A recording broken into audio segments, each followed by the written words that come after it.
آج تجھے دعوت فکر دے رہا ہوں، اگر قرآن پڑھنا چاہتا ہے اور قرآن میں حضور کی شان دیکھنا چاہتا ہے تو کسی عاشق کی نظر سے قرآن کی تلاوت کرنا، اگر قرآن کی تلاوت کرنا چاہتا ہے کسی فقیر اور اللہ کے ولی کی نظر سے قرآن کی تلاوت کرنا۔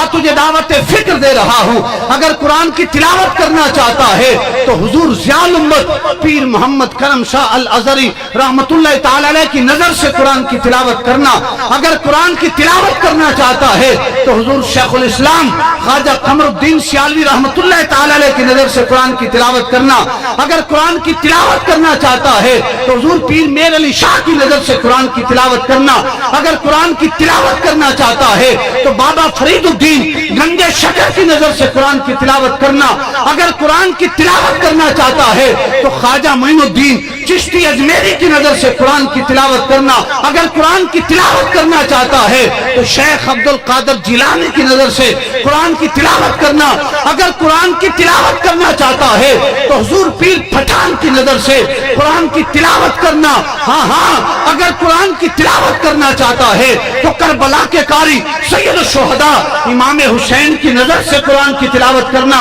اگر قرآن کی تلاوت کرنا چاہتا ہے تو مولا کائنات علی المرتضیٰ مشکل کشا کی نظر سے قرآن کی تلاوت کرنا، اگر قرآن کی تلاوت کرنا چاہتا ہے تو بابا جی وقار عثمان غنی کی نظر سے قرآن کی تلاوت کرنا، اگر قرآن کی تلاوت کرنا چاہتا ہے تو عمر فاروق کی نظر سے قرآن کی تلاوت کرنا، اگر قرآن کی تلاوت کرنا چاہتا ہے تو صدیق اکبر کی نظر سے قرآن کی تلاوت کرنا۔ رب کعبہ کی عزت کی قسم اٹھا کے کہتا ہوں اگر ان مقدس ہستیوں کی نظر سے قرآن کی تلاوت کرے گا تو الحمد سے لے کر والناس تک تجھے قرآن کی ہر آیت میں حضور کی ادائیں ہی نظر آئیں گی۔